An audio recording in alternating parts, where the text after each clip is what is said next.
మీరు ఇప్పుడు వీడియోలో చూస్తుంది వీధి కుక్కల బారిన పడి ప్రాణాలు కోల్పోయిన వారు.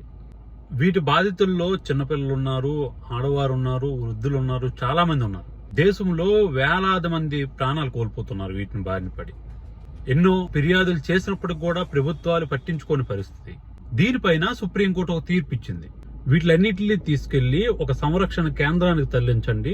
వాటి వలన ఎన్నో ప్రాణాలు పోతున్నాయి. ర్యాబిస్ వ్యాధి వచ్చి ఎందరో వాళ్ళ జీవితాన్ని కోల్పోవలసి వస్తుందని చెప్తే ఆ ప్రభుత్వం ఆ దిశగా అడుగులేస్తుంది. దీంతో చాలా మంది ఉంటారు కదా, దేశంలో ఏం జరిగినా కూడా అడ్డగా వచ్చేవారు. వీళ్ళందరూ ప్రభుత్వ నిర్ణయానికి, సుప్రీంకోర్టు నిర్ణయానికి వ్యతిరేకంగా నిరసనలు చేయడం, ధర్నాలు చేయడం చేస్తున్నారు.